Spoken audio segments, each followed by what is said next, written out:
खबर जनपद आजमगढ़ से। मदरसा बोर्ड मिशनरी स्कूलों सहित सभी बोर्ड्स की मान्यता रद्द कर भारतीय गुरुकुल परिषद की स्थापना हो। गोपाल राय।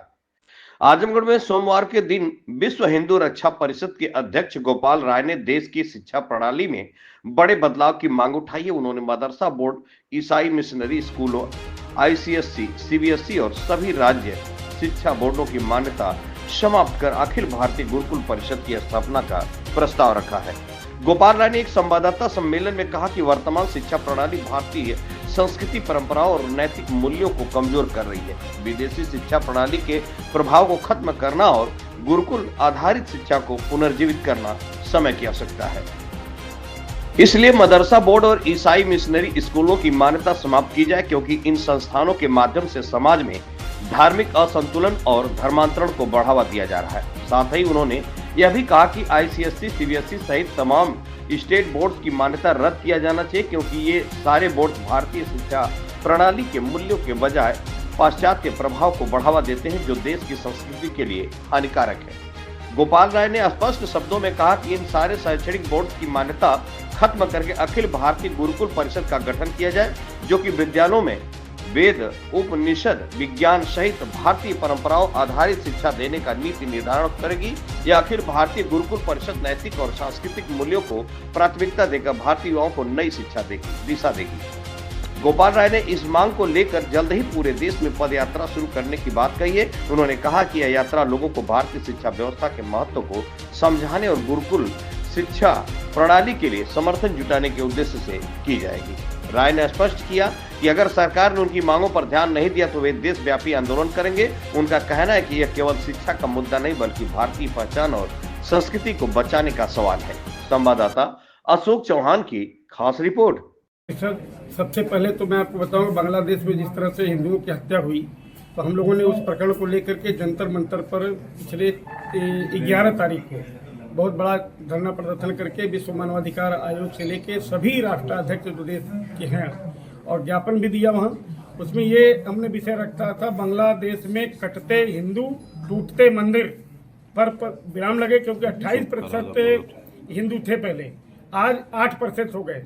और पाकिस्तान में इस समय हिंदू विलुप्त होते जा रहे हैं। अभी एक घटना आई है, 13 साल की बच्ची थी, तो वो 13 साल बच्ची के साथ रेप किया, तो वो अदालत गई किसी तरह से हिम्मत करके, तो अदालत ने भी उसके साथ कहा कि तुम निकाह कर लो। उसकी माँ रो रही है, उसके बाप रो रहे हैं, लेकिन कोई कुछ नहीं। तो फिर हम लोगों ने राष्ट्रीय मानवाधिकार आयोग को जो लिख सकते थे लिखे और उस पर कार्रवाई की मांग भी की है। वो लड़की 13 साल की अभी उसी बलात्कारी के साथ निकाह हो गई।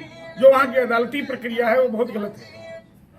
और हम लोग भारत में मदरसा बोर्ड, मिशनरी स्कूलों सहित सभी बोर्ड की मान्यता रद्द करके भारतीय गुरुकुल परिषद की स्थापना इसलिए करना चाह रहे हैं कि देश हिंदू राष्ट्र बनाने की तरफ है और आने वाले समय में मुझे लगता है कि 6-7 साल के अंदर निश्चित रूप से बन जाएगा। क्योंकि हिंदू एक ऐसी बिरादरी है, सनातन धर्म ऐसी बिरादरी है कि किसी भी बिरादरी का अहित नहीं करता। ऐसी स्थिति में हम लोग अपना आंदोलन भी कर रहे हैं और कई जगह हमने इस चीज़ को रखा है कि सबसे बड़ी चीज़ है कि भारत की जो शिक्षा प्रणाली है भारतीय संस्कृति, परंपराओं और नैतिक मूल्यों को कमजोर कर रही है। विदेशी शिक्षा प्रणाली के प्रभाव को खत्म करना और गुरुकुल आधारित शिक्षा को पुनर्जीवित करना समय की आवश्यकता है। इसलिए मदरसा बोर्ड और ईसाई मिशनरी स्कूलों की मान्यता समाप्त की जाए, क्योंकि इन संस्थानों की जो सीबीएसई सहित तमाम स्टेट बोर्ड हैं उनकी मान्यता रद्द किया जाए, क्योंकि ये सारे बोर्ड भारतीय शिक्षा प्रणाली के मूल्यों के बजाय पाश्चात्य प्रभाव को बढ़ावा देते हैं। और स्थिति आप देख रहे होंगे कि धर्म परिवर्तन वाली प्रक्रिया जो चल रही है, जैसे ईसाई मिशनरी जो है उसमें तरह तरह जाके हिंदुओं को अपने तरफ ईसाई धर्म कर रहे हैं। इसी तरह से मदरसा बोर्ड है, पढ़ाया जाता है तो हिंदुओं के खिलाफ भड़काया जाता है। और बहुत से हिंदुओं के ऊपर कुछ 5% तो हम कह सकते हैं भारत में मुसलमान ऐसे हैं, जैसे मुस्लिम लीग पार्टी है केरला में, उसने तो यहाँ तक कह दिया कि मंदिर में अगर हिंदू रामायण पढ़ते हैं, हनुमान चालीसा पढ़ते हैं तो उनको मंदिर में ही जला देंगे। ये भी गूगल पे आप सर्च करें तमाम आ जाएगा। और अगर कहीं पूजा बाहर करते हैं तो उसमें हम जला देंगे, ये सारे शब्द उसमें लिखा हुआ। तो वहाँ हिंदू संगठन इतना कमजोर है क्योंकि वहाँ सरकार भी दूसरी है। आज भारत में मोदी के रहते अगर ये विकल्प नहीं बन पाया तो विश्व में कभी नहीं बन पाएगा। और आपको ये भी बताना चाहूँगा कि हिंदू संगठित हो गए हैं।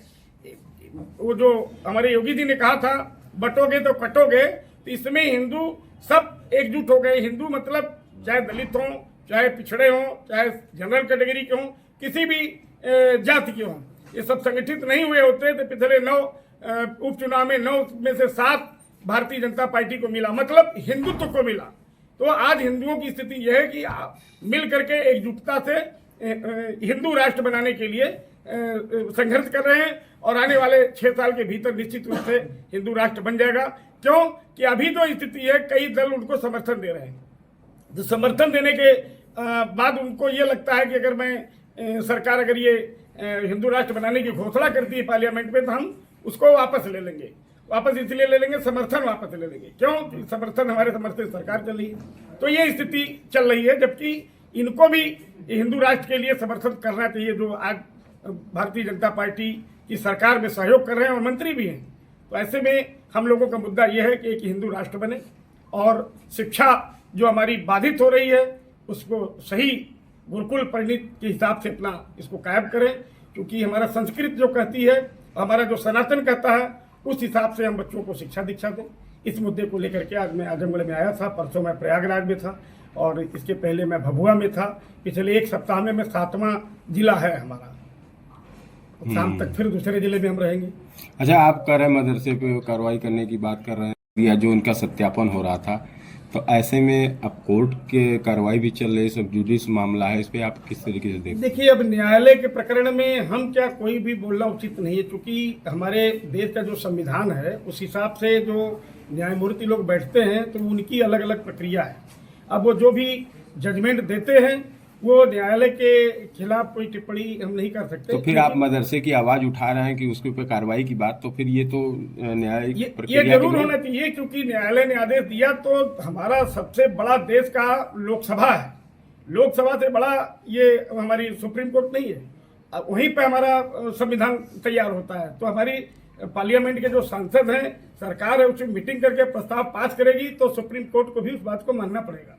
अच्छा, धीरेन्द्र शास्त्री ने कहा है, उन्होंने भी ये बताया है, एक बड़ा चिंता का विषय है कि हिंदुस्तान को हिंदू राष्ट्र घोषित करना चाहिए। उसके लिए सरकार को जो उचित कदम उठाना चाहिए, उसमें सहयोग लेना चाहिए और जो भी अन्य देश भी उसमें सहयोग करना चाहे वो भी कर सकते हैं। तो इसको किस तरीके से देखते हैं? गवर्नमेंट इस पूरे मामले पे बड़ी है, आरएसएस भी इस पूरे मामले पे कभी खुल के नहीं सामने आती।